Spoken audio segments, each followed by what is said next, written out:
මම මේ උයන ගමම්ම එකමට වගේ කල්පනා කරා මට මතක් වුණා අපේ රටේ බිත්තර ගැන. මේ තමයි මෙහි බිත්තර තියෙන පෙට්ටියක්. මෙන්න මේ විදිහට බිත්තර තියෙන පෙට්ටිය තියෙන්නේ. මේකේ තියෙන විශේෂත්වයක් තියෙනවා. මේ වගේ බොක්සස් වල තියෙන බිත්තර මම දැකලා තියෙනවා. පෙට්ටි වල තියෙන බිත්තර අපේ සුපර් මාකට් වල තියෙනවා. නමුත් මේ විස්තර තියෙනවද කියලා දන්නේ නැහැ. ඉස්සෙල්ලා මම පෙන්නන්නම් මේ බිත්තරේ තියෙන අංකයක්.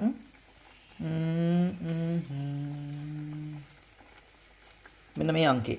ඔයගොල්ලන්ට පේන නැති මේ අංකේ මේ තියෙන CZ C2යි CZ 39යි 31 කියලා අංකයක් තියෙනවා. මෙන්න මේ අංකේ දැන් බලමු.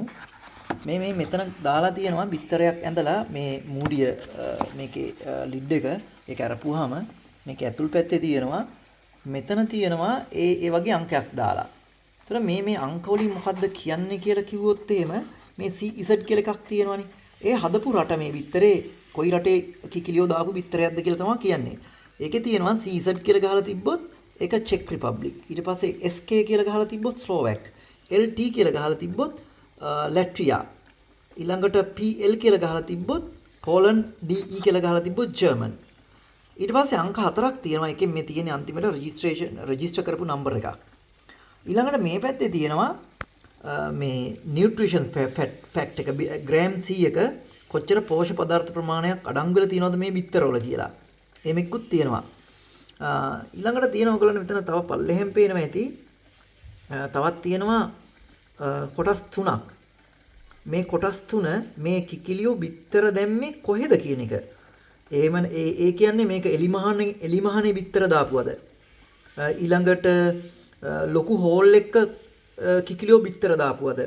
එහෙම නැත්නම් පොඩි ගුහා වගේ ඒ වගේ බිත්තර දැම්ම එකක්ද කියලා මේ තුන්වෙනියට තියෙන්නේ. අන්තිමට තියන්නේ ඕ අකුරෙන් තියෙන්නේ මේක ඕගනික් බිත්තරයක්ද මේක බයෝ බිත්තරයක්ද? ඒ කියන්නේ මේ කුකුළුන්ට රසායනික රසායනික මේ කෑම ಜಾති මොනවද දෙන්නේ නැතුව මේගොල්ලන් අහුලාගෙන කාලා හැදිච්ච බිත්තරයක්ද කියන එක තමයි මේකේ තියෙන්නේ. ඉතින් මේ විස්තරත් මේකේ තියෙනවා. ඉතින් බලන්න මේගොල්ලන් මොන තරම් මේ ආහාරයක් දෙනකොට ඒ ගැන හිතනවද කියලා. ඉතින් ඇත්තටම අපි කඩේකට ගිහලා බිත්තරයක් ගත්තාම බිත්තර දෙන්න කිව්වම මල්ලකට දාලා බිත්තර ටිකක් දෙනවා. ඒකේ මොන කොච්චර ඒක කුකුල් බිත්තරද කියලා සමහරට හිතා ගන්න බෑ වෙලාවකට. ඒ වගේම තමයි ඒක එක්ස්පයර් වෙන දවස් සමහරට නරක වෙච්ච බිත්තර අපිට හම්බෙලා තියෙනවා. ඒතර මේකේ එක්ස්පයර් ඩේට් එක ඇත්තටම බොක්ස් එකේ උඩ තියෙන්නේ. මේ තියෙන උඩ 25යි 5යි 19 කියලා තියෙනවා. ඒ එක්ස්පයර් වෙන එක. ඉතින් මේ විදිහට තමයි එන්නේ මේ ආහාරවල තියෙන සුරක්ෂිතතාවය ඇත්තටම බටහිර රටවල් වල සැලකිල්ලක් දක්වනවා. අපිට තව ඒ තැනට එන්න සෑහෙන කාලයක් යයි. නමුත් එතෙන් එන්න පුළුවන් නම් ඇත්තටම අපේ පාරිභෝගිකයෝ අපේ රටේ ජනතාව මිනිස්සු මං හිතන්නේ ගොඩක් සුරක්ෂිතයි ආහාර වලින්. නැත්තම් අපි කන්නේ මොනවද කියලා අපිවත් දන්නේ නැහැ.